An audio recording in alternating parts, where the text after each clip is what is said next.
Salam alaikum. Aujourd'hui, on va voir. Alors, j'enlève juste ça. Voilà. Aujourd'hui, on va voir l'impératif.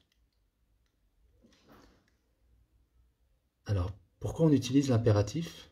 À quel moment on va utiliser l'impératif? Donc, on utilise l'impératif pour donner un ordre, pour donner une instruction, ou bien pour donner un conseil. Par exemple, on peut dire « venez ici ».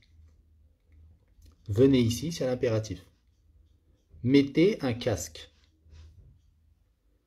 Ou bien buvez de l'eau après le sport.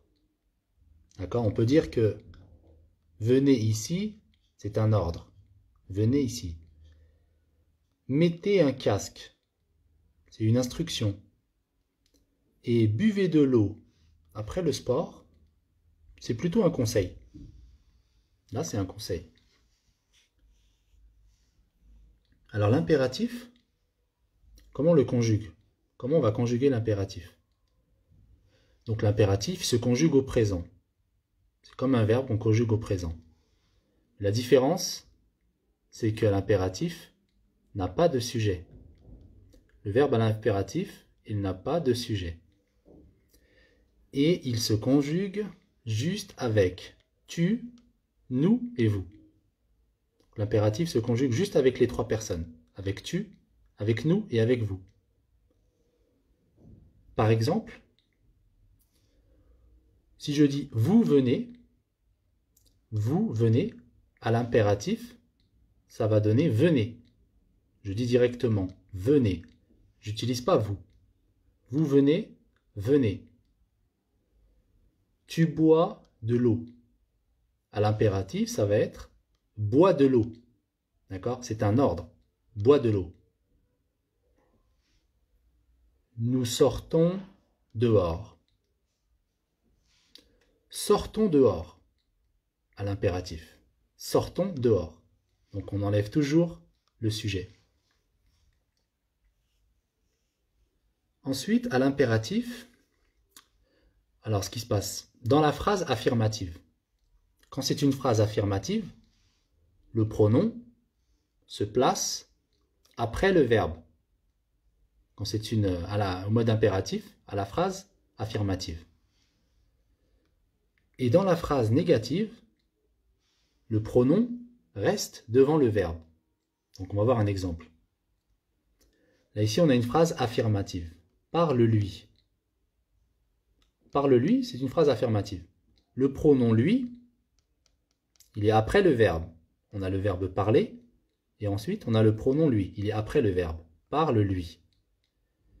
Mais si on fait une phrase négative, le pronom, il va passer devant le verbe. On va dire ne lui parle pas. Vous voyez la différence? Parle-lui, ne lui parle pas. Là, le pronom, il est passé devant le verbe. Écoute-la, ne l'écoute pas. On a le pronom là, il est après le verbe, à la phrase affirmative, écoute-la. Et à la phrase négative, ne l'écoute pas. Là, il est passé devant le verbe. Donne-leur, ne leur donne pas. Voilà la différence entre les phrases affirmatives et les phrases négatives. Alors, on va faire un petit exercice, comme d'habitude. Ah, là, je recule un petit peu, voilà. Donc là, on va voir on va dire des phrases qu'il faudra mettre à l'impératif. Par exemple, là, j'ai mis un exemple. Manger des fruits. Donc là, on a le verbe manger à l'infinitif. On a le verbe, il n'est pas conjugué, il est à l'infinitif, ER. Manger des fruits. Si on veut le mettre à l'impératif, on va dire manger des fruits. EZ, vous. Manger des fruits. Avec le point d'exclamation, bien sûr. Manger des fruits. Alors pour dormir, on va dire quoi? Pour dormir, on va dire dormez. Pour faire la sieste, on va dire faites la sieste. Être sérieux, soyez sérieux. Avoir peur, ayez peur. Voilà, je l'ai marqué aussi. Voilà ici la correction.